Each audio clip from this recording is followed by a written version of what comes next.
Hey everybody, this is John Assaraf, and I am coming to you live from beautiful sunny San Diego. And tonight we're going to be talking about really how you can set and achieve any goal you choose. Now, I really believe that this is possible for you, and I also know that most people do a great job of setting goals, but they don't do a great job of achieving their goals. And I've invested a lifetime and lots of money trying to understand why I've been able to achieve goals, why I've been able to help people achieve goals, but more importantly, why is it so difficult for some people to really achieve and go after their life's goals and dreams and do it effectively and efficiently?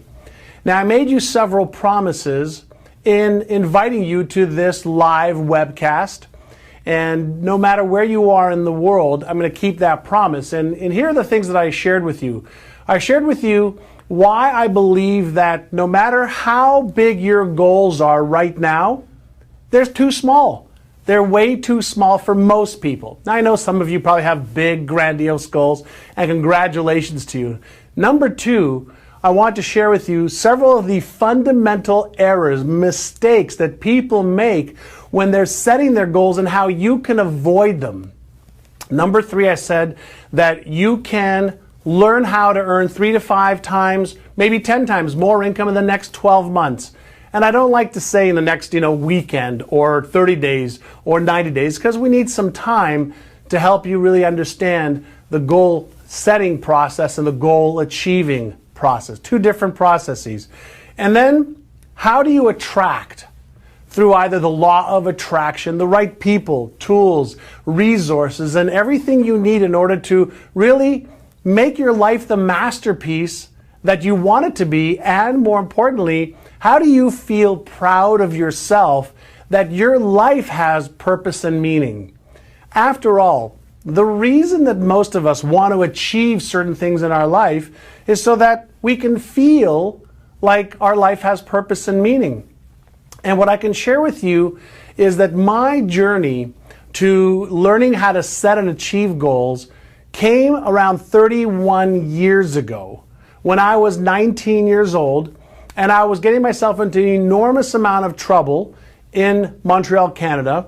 I quit high school when I was in grade 11. I hated school, and they didn't really like me very much there either. But I knew that I had something within me that I really wanted to achieve success. My dad was a cab driver. My mother worked at a local department store. We weren't poor. We had food on the table, lots of love, but we never had more than enough. And some of you have heard me share this story before of how I used to watch Robin Leach on Lifestyles of the Rich and Famous. And I'd see these incredible lifestyles of beautiful cars and homes and vacations and clothing and people that were doing good charitable works in the world. And I wanted to become one of those people. But I didn't know how I could until I met one man. And this man's name was Alan Brown, and he was a real estate developer and the owner of several real estate companies in Toronto, Canada. And my brother introduced me to him, and my brother said to Alan, I said, listen, my brother's having a challenging time. He's not doing the right things. He's not getting the results he wants. He's getting in trouble with the law. Could you help him? And Alan pulled me aside and asked me a few questions. And I'm going to ask you a couple of those questions today or tonight, depending on where you are.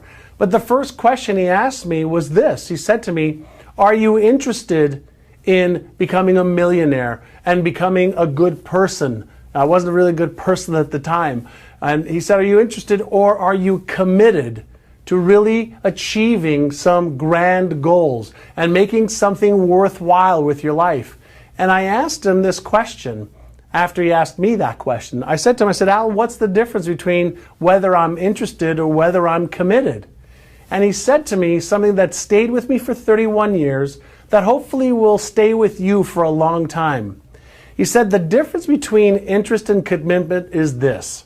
He says, if you're interested in achieving your goals, if you're interested in becoming wealthy, if you're interested in having a nice physique, if you're interested in having a great relationship, if you're interested in those things, you won't do what it takes. You'll do what's convenient, what's easy, and what everybody else does.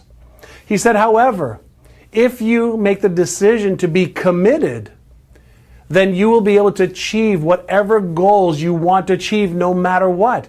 He says, because you'll learn what you need to learn. You'll rehearse what you need to rehearse. You'll practice, you'll drill, and you'll do everything that is needed to be done in order to achieve success. He said to me that the people who are committed don't have excuses.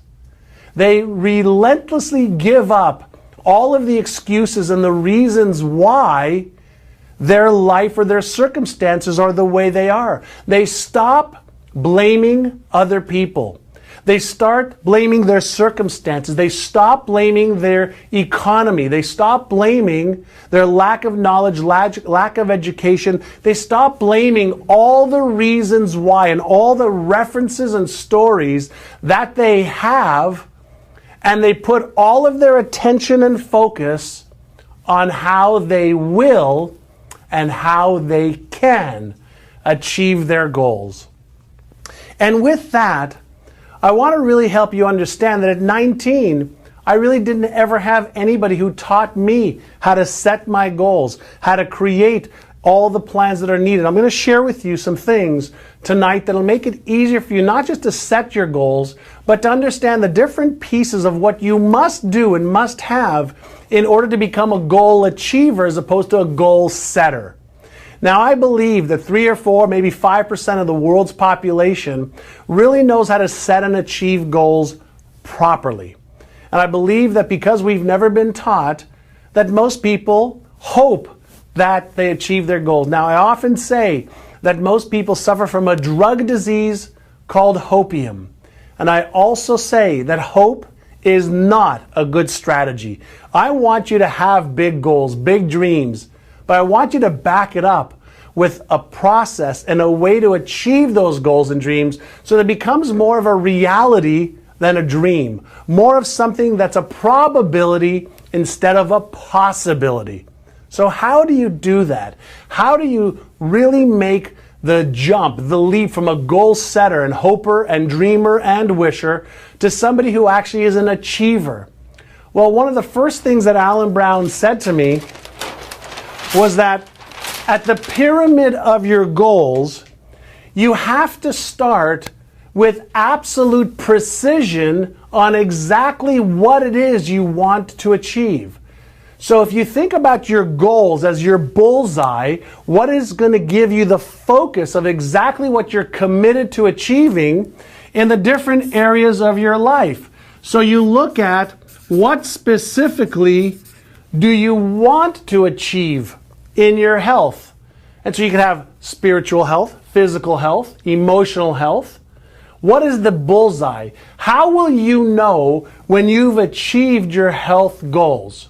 Okay? The reason I want you to be so precise is for two reasons, Number one, when you are precise and exact in what you want, you're giving specific instructions to your brain on what to focus on. And we know that people who have learned how to focus on exactly what they want will achieve their goals significantly higher percentages than people who don't have clarity of focus. So what specifically do you want to achieve in your health? What specifically do you want to achieve financially?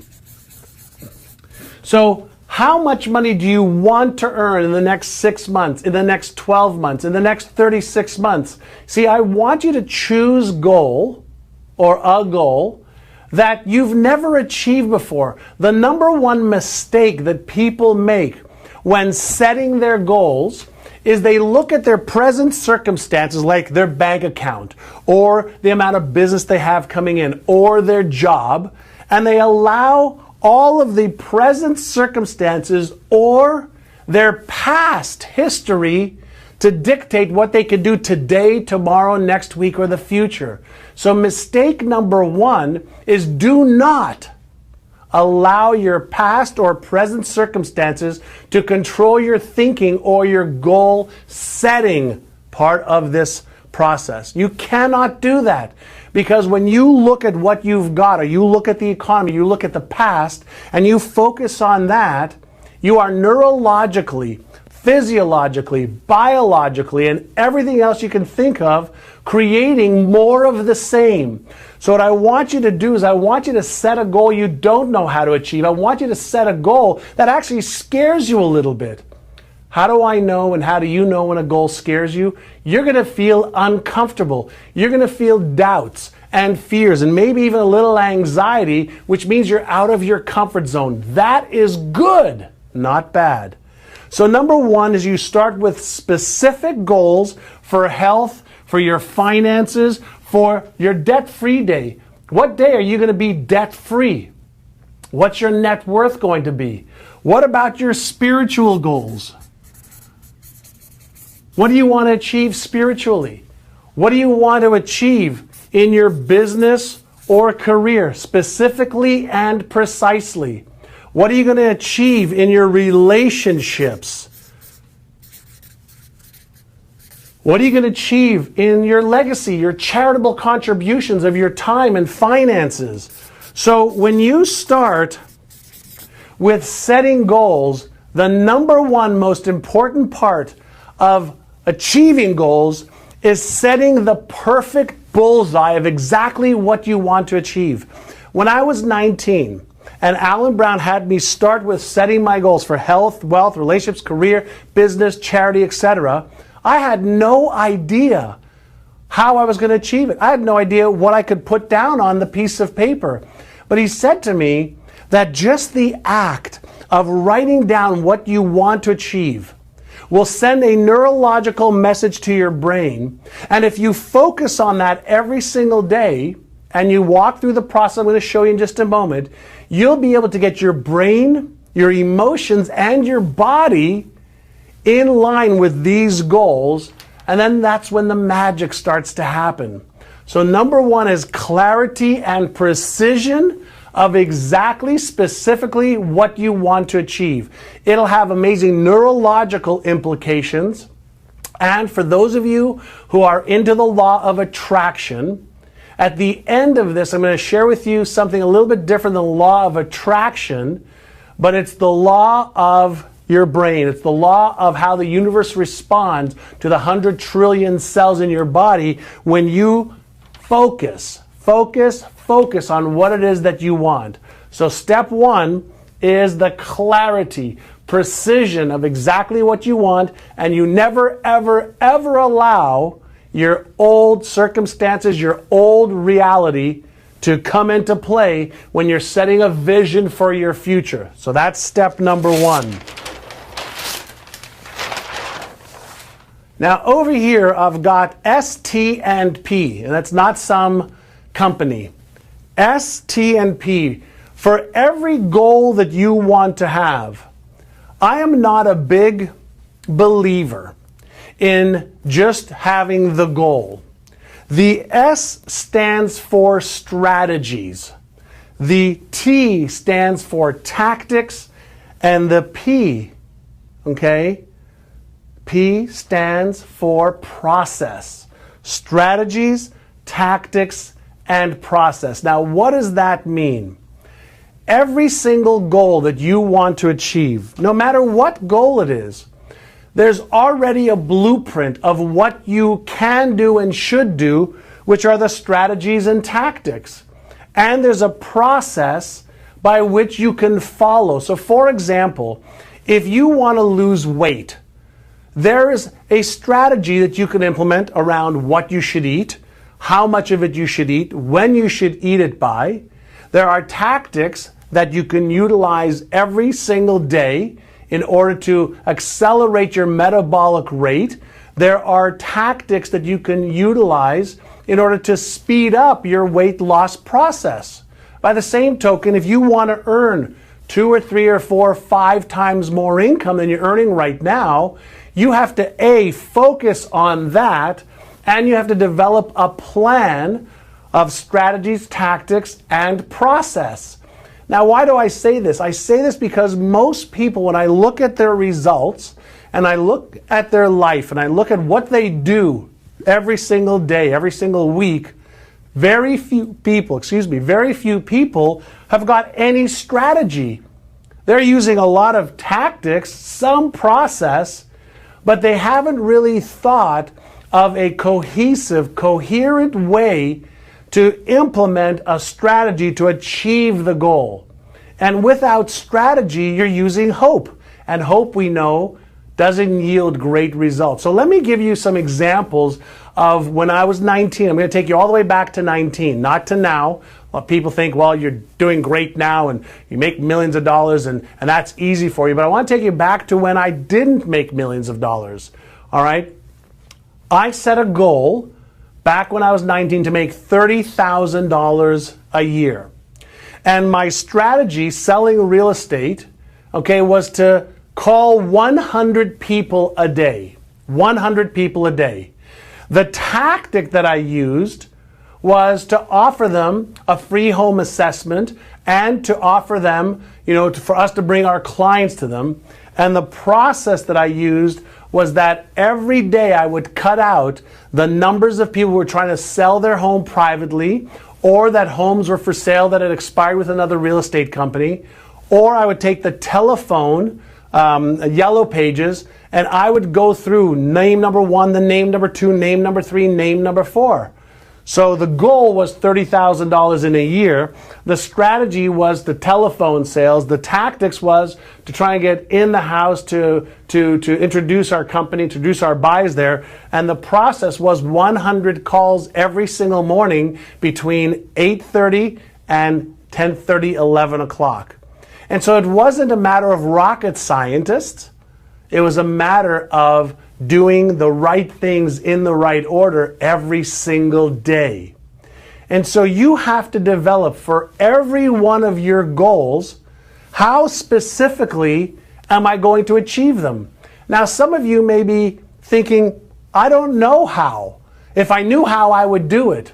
And that's not the truth, because you already know how you could be doing things differently. You already know what you could be and should be doing differently, but you're not doing it. That's going to lead us to the second part over here of what is it that you have to develop. So you've got to have your goals, you've got to have your strategies, you've got to have your tactics. So strategies are what you need to do, tactics are how you need to do it, and a process is just a system to follow over and over and over again. Hopefully that makes sense so far. Here is where I see that most people get into a challenging time. They have horrific, terrible habits around strategies, tactics, and process to achieve their goals. And so they don't have the consistency or the right habits or daily rituals of two things. Number one, they don't have the daily rituals of thinking about their goals on a daily basis. Now, you may think about, why does that make any difference? Well, it makes all the difference in the world, because as soon as you develop the habit to focus on what you've written down as a goal, you're creating a neurological pattern, almost a map of your new goal in your brain. And then your brain starts to see things in the physical world that match up with the goal. Most people never write their goals down, and that is problem number 2. That's one of the second biggest mistakes people make. They don't take the time to write it down clearly and precisely, and so they think that they have some goals, or they write it down once or twice, and they never look at it again. That's one of the biggest fundamental mistakes, number 2, that people make. What I want you to do is I want you to write your goals down, and I want you to develop a plan, a little blueprint. Think about this. If you were to get on an airplane and you wanted to go from where you live right now and you wanted to go across the ocean somewhere, wouldn't you demand that first you have the destination, the goal, and then secondly, that the pilot and the airline would have the strategy for how to get you there, the tactics to how to get you there, and the process to make sure that everything was safe? And wouldn't you want them to have the habits of going through this checklist and focusing on exactly where they wanted to get you to and what the process was every single time? Well, what I found is most people don't have the right daily habits or rituals to achieve the goals that they want. They have hopes and dreams, but they're also locked in a habit loop. And a habit loop is something that you just get accustomed to doing every single day. Now, for the most part, yours and my brain is really lazy. And for those of you who know my work, I'm all around the neuroscience of maximum achievement, the neuroscience of how do we get people to think differently? How do we get people to behave differently? And most importantly, how do we get people to create the habits that are duplicatable and replicatable every single day?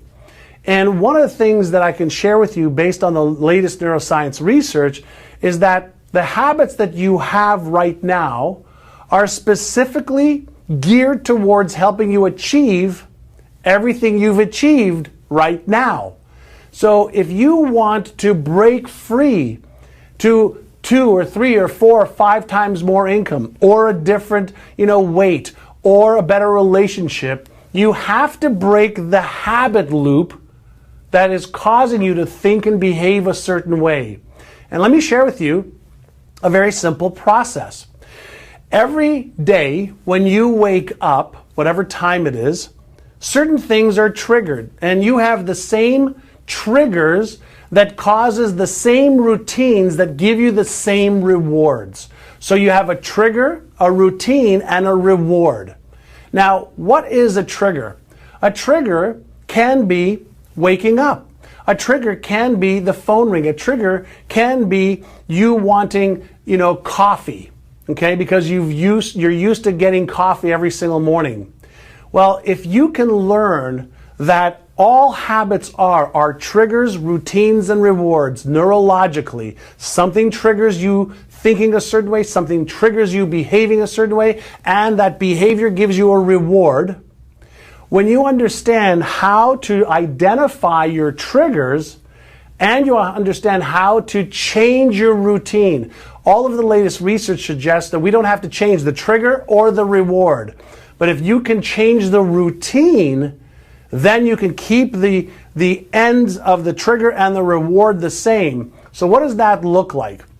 So let's say you wake up in the morning and the first thing you do is you look at your cell phone to see what emails you've got coming in. So why would you do that? Well, you've done that, or you do that because you're habituated to doing it.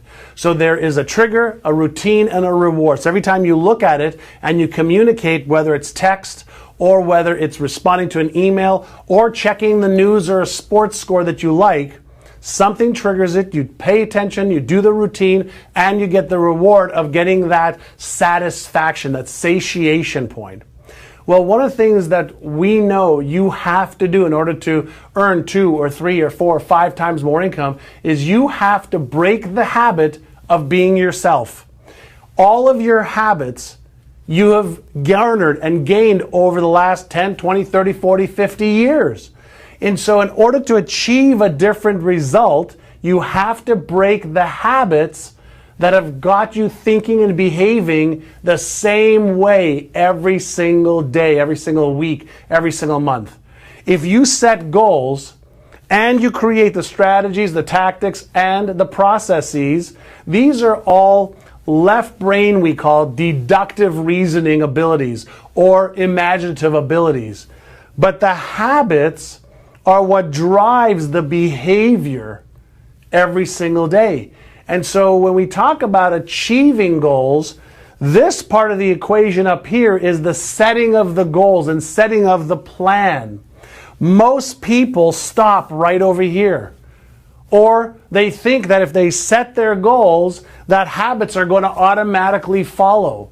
They don't for longer than a day or 2 or 3 or 4, because all of the decisions and the behavior for a day or an hour or a week is based on willpower. And most people don't understand that willpower and habits are tied together. and you create a habit loop, a willpower loop. And when those triggers are triggered and the routine is the same and the rewards are the same, you never break the habit loop. And so what you've got to do is understand what triggers your behavior. How do you change the routine? So let's say you get up every day and your reward is, feeling a little bit of energy and a spark when you're drinking a cup of coffee. Well, what triggers it is usually you wake up and you go downstairs in your home or to wherever you go for coffee, and you go through that routine, and then you get that reward of feeling a little perk and a little bit more alive. Well, let's say you had that trigger for having coffee. Instead of going to get coffee, what you can do is replace the routine by going for a 2-minute walk somewhere else and still getting the reward of feeling invigorated by going for a walk. So you replace the routine to change the habit. If you do that for a day, a week, a month, you start to develop a new habit.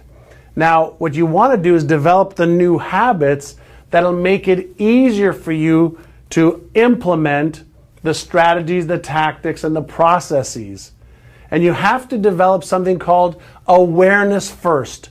You have to develop the awareness, of what is the trigger, what is the routine that I am engaged in right now. If you don't develop that awareness, then you're going to be a creature of habit. And if you're a creature of habit, you're just going to get more of the same. I hope this makes sense. So goals, strategies, tactics, and processes, and you have to back it up by a change in behavior. You have to become the person who can achieve that goal in your mind, in your awareness, in your routine, and most importantly, in your day-to-day behavior. All right? That is part number 3. Part number 4 is something that's a little bit more complicated, but very, very understandable. And this is what we call your beliefs. Now, many of you have heard me talk about beliefs for the last several years because I've been fascinated with what causes our behavior, what causes our perceptions, what causes one person to say, yeah, I believe I can achieve those goals, but they don't behave in line with achieving those goals. And they do this over and over and over again. Well, what I've discovered is that there's 2 types of beliefs. And if I'll ask my team to get my pen over there, I'll write it down for you. There's 2 types of beliefs that we have. Thank you. The first belief that we have is called an explicit belief. Now, an explicit belief is a belief that you and I could basically say to each other, I believe I can achieve that. I believe I can make 2 or 3 times more money. I believe I can lose weight. I can believe I could be in a happier relationship. I believe that I deserve success. I believe. That's explicit, external. We can declare it. We can talk about it. But what we have found is that this is not the type of belief that drives your habits or your behavior. There's something else called your implicit. Now, your implicit beliefs are what underneath your talking with your friends and telling people what you believe on the surface. Your implicit beliefs are underneath the surface. They are what you think about in secret. They're what you think about as true about yourself. Like, am I smart enough? Am I good enough? Do I deserve success? Do I really know what to do? Can I really do this? What if I fail? What if I try my hardest and I fail? Well, all of these implicit underlying beliefs cause a couple of things to happen.